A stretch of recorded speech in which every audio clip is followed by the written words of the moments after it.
Это было во Вриндаване в конце октября или начале ноября 1977 года. Прабхупада готовился к тому, чтобы уйти.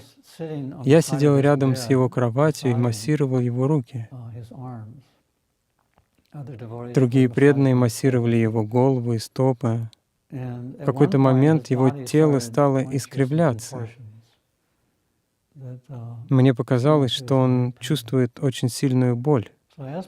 Я спросил Прабхупаду: «Вы испытываете боль, Прабхупада?» Если бы он ответил «да», то я бы предпринял что-то. Он посмотрел на меня так, как будто спрашивает: «Что это за вопрос?» Он сказал «нет».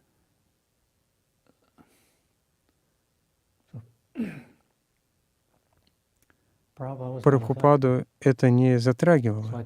Я понял, что Прабхупада абсолютно отрешен. Он знал полностью, на 100%, что не является телом. И мы можем видеть это в его комментариях к Бхагаватам, которые он писал в то время. Нам выпала огромная удача снимать его в те моменты. Некоторые преданные были против того, что мы делали это.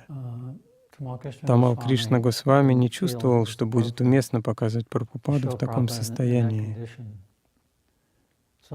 Поэтому мне не просто было проникнуть в комнату со своей камерой.